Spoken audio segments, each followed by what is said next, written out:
Hi friends, welcome back to our channel. ഇന്ന് നമ്മൾ നോക്കുന്നത് 6th സ്റ്റാൻഡേർഡിലെ 2023-24 അധ്യയന വർഷത്തെ സെക്കൻഡ് ടൈം എക്സാമിൻ്റെ, അതായത് നിങ്ങളുടെ ക്രിസ്മസ് എക്സാമിൻ്റെ ഒരു പ്രീവിയസ് ഇയർ ക്വസ്റ്റ്യൻ പേപ്പറാണ്. ഓക്കെ, നമുക്ക് നോക്കാം. ഫസ്റ്റ് നിർദ്ദേശങ്ങളാണല്ലേ നൽകിയിട്ടുള്ളത്. കൂട്ടുകാർക്ക് അറിയാവുന്ന കാര്യങ്ങൾ തന്നെയാണ്. എന്ത് ചെയ്യുക, നിങ്ങൾക്കൊന്ന് വായിച്ചു നോക്കാം. ഞാൻ പ്രവർത്തനം ഒന്ന് നോക്കിയാലോ. എന്താണ്? യെസ്, വായിക്കാം, എഴുതാം. എന്താണ് കൂട്ടുകാർ ഇവിടെ നൽകിയിട്ടുള്ളത്? യെസ്, ഒരു കവിതാ ഭാഗമാണ് അല്ലേ. ഓക്കെ, നമുക്ക് കവിതാ ഭാഗം ഒന്ന് വായിച്ചു നോക്കാം. കല്ലുവും പൊന്നുവും. ഒരു കുട്ടി പോകുന്നു, പൊന്നിൻ്റെ മാലയിട്ടൊരു കുട്ടിയിട്ടതു കല്ലുമാല. അവരെന്നും സ്കൂളിലേക്ക് ഒന്നിച്ചു പോകുമാ കുളിരാർന്ന കുന്നിൻ ചെരുവിലൂടെ. ഒരു ദിനം ആ വഴി കള്ളനെത്തി പൊന്നിട്ട കുട്ടിയെ കൊണ്ടുപോയി.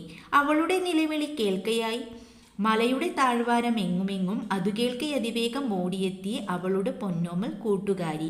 കല്ലുറപ്പുള്ള മനസ്സുമായി ചെന്നവൾ കള്ളനെ നേരിട്ടു ധീരധീരം. കല്ലിൻ്റെ മാലയണിഞ്ഞവൾ അങ്ങനെ പൊന്നിട്ട കുട്ടിയെ വീണ്ടെടുത്തു. അതുകൊണ്ട് മാമരക്കൂട്ടവും കിളികളും പുഴകളും പൂക്കളും പുളകമാർന്നു. ദിവാകരൻ വിഷ്ണുമംഗലത്തിൻ്റെ കവിതാ ഭാഗമല്ലേ. കല്ലുവും പൊന്നവും എന്ന കവിതയുടെ ഒരു ഭാഗമാണ് നമുക്കിവിടെ നൽകിയിട്ടുള്ളത്. ഓക്കെ, നമുക്ക് ഓരോ ചോദ്യങ്ങളായി നോക്കാം. താഴെ കൊടുത്ത ചോദ്യങ്ങൾക്ക് ബ്രാക്കറ്റിൽ നിന്ന് ശരിയുത്തരം തിരഞ്ഞെടുത്തെഴുതുക. ആരുടെ നിലവിളിയാണ് താഴ്വരയിൽ കേട്ടത്? ആരുടെ നിലവിളിയാണ്? അതെ, പൊന്നിൻ മാലയിട്ട കുട്ടിയുടെ നിലവിളിയാണല്ലേ. ആൻസർ എന്താണ്? പൊന്നിൻ മാലയിട്ട കുട്ടിയുടെ.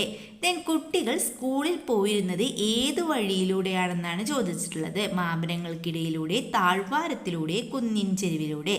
നമ്മളിപ്പോൾ കവിതാ ഭാഗത്ത് വായിച്ചല്ലേ, കുട്ടികൾ സ്കൂളിൽ പോയിരുന്നത് ഏത് വഴിയിലൂടെയാണ്? അതെ, കുന്നിൻ ചെരുവിലൂടെയാണ്. ആൻസർ എന്താണ്? കുന്നിൻ ചെരുവിലൂടെ. ദെൻ പുഴകളും പൂക്കളും പുളകമാർന്നത് എന്തുകൊണ്ടെന്നാണെന്നാണ് ചോദിച്ചിട്ടുള്ളത്. പുഴകളും പൂക്കളും പുളകമാർന്നത് എന്തുകൊണ്ട്? കുട്ടിയുടെ ധീരത കണ്ട്, കുട്ടിയുടെ നിലവിളി കേട്ട്, കുട്ടി ഓടിയത് കൊണ്ട്. പുഴകളും പൂക്കളും പുളകമാർന്നത് എന്തുകൊണ്ടാണ്? അതേ, കുട്ടിയുടെ ധീരത കണ്ടിട്ടാണല്ലേ. ആൻസർ എന്താണ്? കുട്ടിയുടെ ധീരത കണ്ട്.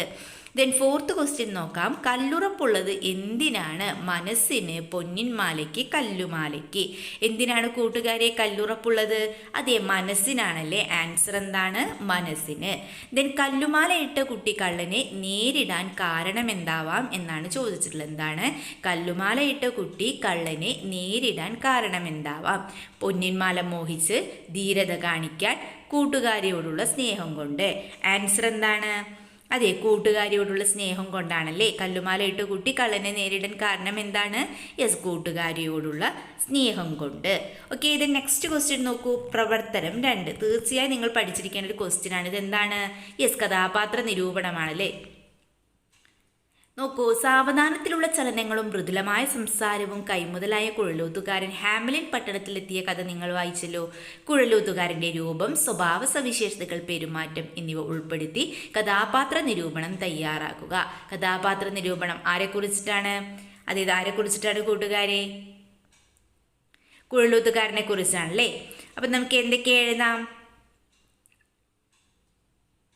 കുഴലൂത്തുകാരൻ്റെ രൂപം, അതുപോലെ തന്നെ സ്വഭാവ സവിശേഷതകൾ, പെരുമാറ്റം എന്നിവ എല്ലാ കാര്യങ്ങളും ഉൾപ്പെടുത്തി വേണം നമ്മൾ എന്ത് എഴുതാൻ? യെസ്, കഥാപാത്ര നിരൂപണം തയ്യാറാക്കാൻ. ഓക്കെ, നമുക്ക് എഴുതാം. വിചിത്ര വേഷധാരിയും വിചിത്ര സ്വഭാവമുള്ള മനുഷ്യനാണ് ഹാമിലിൽ എത്തിയ കുഴലൂത്തുകാരൻ. മേയറുടെ വിളംബരം കേട്ട് എലികളെ തുരത്താനാണ് അയാൾ ഹാമിലിൽ എത്തിയത്. ഒരു പാതി മഞ്ഞയും ചുവപ്പും നിറത്തിലുള്ള കുപ്പായമാണ് അയാൾ ധരിച്ചിരുന്നത്. മഞ്ഞയും ചുവപ്പും വരകൾ നീണ്ട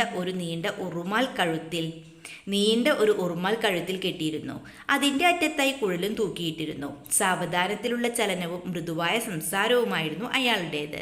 മേയറുടെ മുറിയിൽ കയറി വന്ന് എലികളെ തുരത്താം എന്നും വിളംബരം അനുസരിച്ചുള്ള പ്രതിഫലം തരുമോ എന്നും ചോദിച്ചു. എന്നാൽ അതിലും കൂടുതൽ തരാം എന്നായിരുന്നു അവരുടെ മറുപടി. ഏറ്റെടുത്ത ജോലി വളരെ ആത്മാർത്ഥമായി തന്നെ കുഴലൂത്തുകാരൻ നിർവഹിച്ചു. എന്നാൽ മേയർ നൽകാമെന്ന് പറഞ്ഞ പ്രതിഫലം നൽകിയില്ല. ഇതിൽ കോപം കൊണ്ട് കുഴലൂത്തുകാരൻ മറ്റൊരു ഗാനം പാടി കുട്ടികളെയെല്ലാം മലയ്ക്കുള്ളിൽ കൊണ്ടുപോയി. അയാളുടെ പ്രവൃത്തി ന്യായീകരിക്കാൻ ആവില്ല. കാരണം നാട്ടിലെ ജനങ്ങളല്ല അയാളോട് തെറ്റ് ചെയ്തത്. അപ്പോൾ കൂട്ടുകാർക്ക് എന്ത് ചെയ്യാം? യെസ്, ഇതുപോലൊരു കുഴലൊത്തുകാരൻ്റെ ആ ഒരു കഥാപാത്ര നിരൂപണം എഴുതാവുന്നതാണ്. ഓക്കെ, ദെൻ ബി ക്വസ്റ്റ്യൻ നോക്കൂ. എലി എന്ന വാക്കിന് സമാനമായ പദം ഏതാണെന്നാണ് ചോദിച്ചിട്ടുള്ളത്. മൂഷികൻ, മൂകൻ, ലീനൻ. ഏതായിരിക്കും എലി എന്ന വാക്കിന് സമാനമായ പദം? അതേ, മൂഷികനാണല്ലേ. ആൻസർ എന്താണ്? മൂഷികൻ. ഓക്കെ, ദെൻ പ്രവർത്തനം 3 നോക്കാം. താരതമ്യക്കുറിപ്പാണല്ലേ. മാലാക 3 പറയുന്നു നോക്കൂ. ഒന്നും പറയണ്ട, ഞങ്ങൾ നിന്നെ ശിക്ഷിക്കും. വൃദ്ധ, ഉപകാരം ചെയ്തതിന് ശിക്ഷയോ? മാലാകമാർ സഹായിക്കാനെത്തിയ വൃദ്ധയോട് ശത്രുവിനെ പോലെ പെരുമാറുന്നു. പാഠഭാഗത്തിലെ ഈ സന്ദർഭവും താഴെ കൊടുത്തിരിക്കുന്ന വരികളും താരതമ്യം ചെയ്ത് കുറിപ്പ് തയ്യാറാക്കുക എന്നാണല്ലേ പറഞ്ഞിട്ടുള്ളത്. നോക്കൂ, വരികൾ നമുക്ക് വായിച്ചു നോക്കാം. മനമിങ്ങു ഗുണം വരുമ്പോഴും വിനയം നോർത്ത് വൃഥാ ഭയപ്പെടും, കനിവാർന്നു പിടിച്ചിണക്കുവാൻ തുനിയുമ്പോൾ പിടയുന്ന പക്ഷി പോൽ. കുമാരനാശാന്റെ വരികളാണല്ലേ.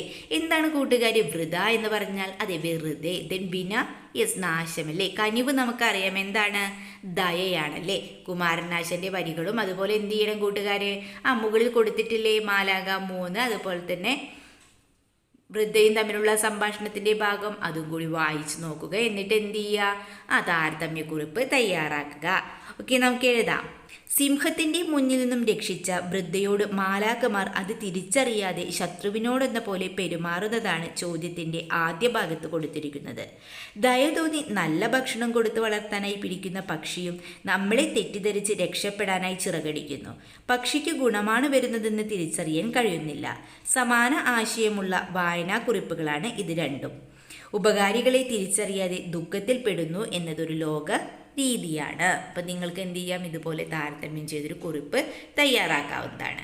ദെൻ താഴെ പറയുന്നവയിൽ ജി ശങ്കരപ്പിള്ളയുടെ കൃതി ഏതെന്നാണ് ചോദിച്ചിട്ടുള്ളത്. വേനലിൽ ഒരു പുഴ, വിടരേണ്ട പൂമുട്ടുകൾ, പ്ലാവിലെ തൊപ്പികൾ എന്ന് നൽകിയിട്ടുണ്ട് അല്ലേ.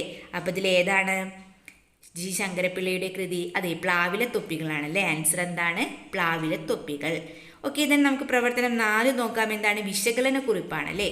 ഒരാൾ പരിശ്രമങ്ങൾ ഏർപ്പെടുന്നില്ലെന്ന് വയ്ക്കുക, എങ്കിൽ അയാൾ തൻ്റെ മാളത്തിൽ തന്നെ ഒഴിഞ്ഞുകൂടുകയായിരിക്കും, മാളത്തിൽ തന്നെ കഴിഞ്ഞുകൂടുകയായിരിക്കും. സതീഷ് ധവാൻ കലാമിനോട് പറഞ്ഞ ഈ വാക്കുകൾ നിങ്ങൾ ഓർക്കുന്നുണ്ടല്ലോ. പരിശ്രമം ചെയ്യുകിൽ എന്തിനേയും വശത്തിലാക്കാൻ കഴിവുള്ള വണ്ണം ദീർഘങ്ങളാം കൈകളെ നൽകിയത്രേ മനുഷ്യരെ പാരിലയച്ചത് ഈശൻ. KC കേശവപിള്ള. അപ്പം മുകളിൽ വിവരിച്ച 2 സന്ദർഭങ്ങളും വിശകലനം ചെയ്ത് കുറിപ്പ് തയ്യാറാക്കാനാണ് നമ്മളോട് പറഞ്ഞിട്ടുള്ളത്. അപ്പോൾ 2 സന്ദർഭങ്ങളും കൂടി വിശകലനം ചെയ്ത് വേണം നമ്മൾ വിശകലന കുറിപ്പ് തയ്യാറാക്കാൻ. ഓക്കെ, നമുക്ക് ആൻസർ എഴുതാം.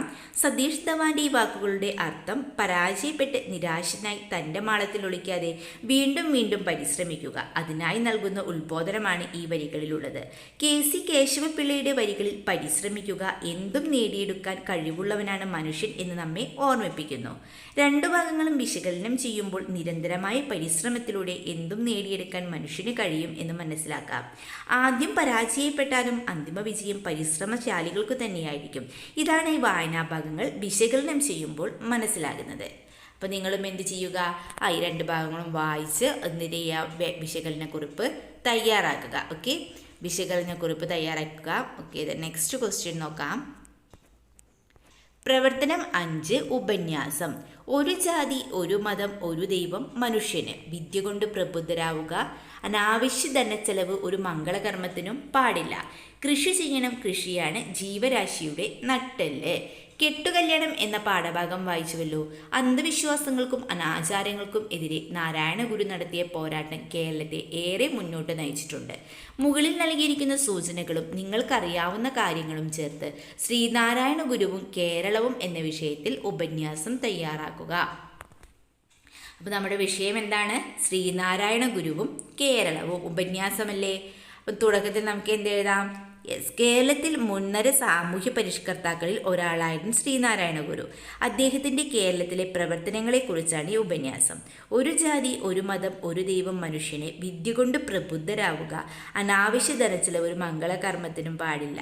അതുപോലെ കൃഷി ചെയ്യണം, കൃഷിയാണ് എല്ലാത്തിൻ്റെയും അടിസ്ഥാനം. അതുപോലെ കെട്ടുകല്യാണം അനാവശ്യ ചടങ്ങാണ് തുടങ്ങിയ ആശയങ്ങളൊക്കെ എന്ത് ചെയ്യുക കൂട്ടുകാരെ? ആ ഉപന്യാസത്തിൽ വിശദീകരിച്ച് എഴുതുക. ഇതിന് ഉപസംഹാരത്തിൽ നമ്മൾ എന്താണ് എഴുതേണ്ടത്? ഈ പ്രവർത്തനങ്ങളെല്ലാം കേരള ജനതയുടെ സ്വയം പര്യാപ്തതയും അനാചാരങ്ങളും ഇല്ലാതാക്കുന്നതിനും വളരെ സഹായിച്ചു. ഇന്നത്തെ കേരളത്തിൻ്റെ സാമൂഹിക ഉയർച്ചയ്ക്ക് ശ്രീനാരായണ ഗുരുവിൻ്റെ പ്രവർത്തനങ്ങൾ വളരെയധികം സഹായിച്ചിട്ടുണ്ട്. അപ്പോൾ ഇത്രയും കാര്യങ്ങൾ ഉൾപ്പെടുത്തിക്കൊണ്ട് കൂട്ടുകാർ ഉപന്യാസം തയ്യാറാക്കുക. ഓക്കെ. ദെൻ പ്രവർത്തനം 6 എന്താണ്? ആസ്വാദനക്കുറിപ്പാണല്ലേ. കൂട്ടുകുടുംബം എന്നൊരു കവിതാഭാഗമാണ് ഇവിടെ നൽകിയിട്ടുള്ളത്. വയലോരത്തെ പഴയ കുളം, ഇത് വലിയൊരു കൂട്ടുകുടുംബം. ഉണ്ടിവിടെ പല പ്രാണികൾ, പാമ്പുകൾ, പായൽ കാടുകൾ, മത്സ്യങ്ങൾ നിന്നിളകുന്നു ജലസസ്യങ്ങൾ. വരിക നമുക്കിപ്പഴയൊരു കൂട്ടുകുടുംബം കണ്ടു മടങ്ങി വരാം. നോക്കുക പച്ച നിറത്തിൽ ജലത്തിൽ നിറയെ കാണുവതെന്തെന്നോ. പായൽ കാടുകളുണ്ട് കുളത്തിനടിയിൽ നിറച്ചും കണ്ടോളൂ. പായൽ കാടിൽ നിഴലുമുണ്ടേ പല ജാതികളാം ജന്തുക്കൾ. പി മധുസൂദനൻ നായരുടെ കവിതാഭാഗമാണ് ഇവിടെ നൽകിയിട്ടുള്ളത്. ഓക്കെ. ഇതെന്ന് നോക്കൂ. കവിതയുടെ ആശയം, സൗന്ദര്യതലം, സവിശേഷ പ്രയോഗങ്ങൾ എന്നിവ ഉൾപ്പെടുത്തി ആസ്വാദനക്കുറിപ്പ് തയ്യാറാക്കാനാണ് പറഞ്ഞിട്ടുള്ളത്. കൂട്ടുകാരെ എന്ത് ചെയ്യുക? എല്ലാ കാര്യങ്ങളും ഉൾപ്പെടുത്തിക്കൊണ്ട് ആസ്വാദനക്കുറിപ്പ് തയ്യാറാക്കുക. നമുക്കൊരു മാതൃക നോക്കാം. പി മധുസൂദനൻ എഴുതിയ കവിതയാണ് കൂട്ടുകുടുംബം. വയലോരത്തെ പഴയ കുളത്തെയാണ് കവി വർണ്ണിക്കുന്നത്. ആ കുളം ഒരു പഴയ കൂട്ടുകുടുംബമായി കവി കാണുന്നു. പലതരം പ്രാണികൾ, പാമ്പുകൾ, പായൽ, മത്സ്യങ്ങൾ ഇവയെല്ലാമാണ് ആ കുളത്തിലെ കുടുംബക്കാർ. മനസ്സിലാക്കാൻ വിഷമമുള്ള ശാസ്ത്രീയ കാര്യങ്ങൾ ലളിതമായും സുന്ദരമായും ഈ കവിതയിൽ ചിത്രം വരച്ചതുപോലെ കവി നമുക്ക് കാണിച്ചു തരുന്നു. കുളത്തെ കൂട്ടുകുടുംബമായി വർണ്ണിച്ചത് മനോഹരമായൊരു കൽപ്പനയാണ്. ലളിതസുന്ദരമായൊരു കവിതയാണിത്. വായിക്കുന്നവർക്കെല്ലാം ഇത് ഇഷ്ടപ്പെടുക തന്നെ ചെയ്യും. അപ്പോൾ നിങ്ങൾ എന്ത് ചെയ്യുക? ഇതുപോലൊരു ആസ്വാദനക്കുറിപ്പ് കൂടി തയ്യാറാക്കുക. അപ്പോൾ ഇത്രയും ക്വസ്റ്റ്യൻസ് ആണ് ഈ ക്വസ്റ്റ്യൻ പേപ്പറിൽ ഉണ്ടായിരുന്നത്. അതായത് കഴിഞ്ഞ വർഷം നടന്ന നിങ്ങളുടെ കേരള പാഠാവലി എക്സാമിൻ്റെ ക്വസ്റ്റ്യൻ പേപ്പറാണ് നമ്മൾ ഈ വീഡിയോയിലൂടെ ഡിസ്കസ് ചെയ്തിട്ടുള്ളത്. അപ്പോൾ നിങ്ങൾക്ക് വീഡിയോ യൂസ്ഫുള്ളായി തോന്നുകയാണെങ്കിൽ തീർച്ചയായും ലൈക്ക് ചെയ്യുക, കമൻറ്റ് ചെയ്യുക. ഓക്കെ. നമുക്ക് മറ്റൊരു വീഡിയോയുമായി വീണ്ടും കണ്ടുമുട്ടാം. Okay, by.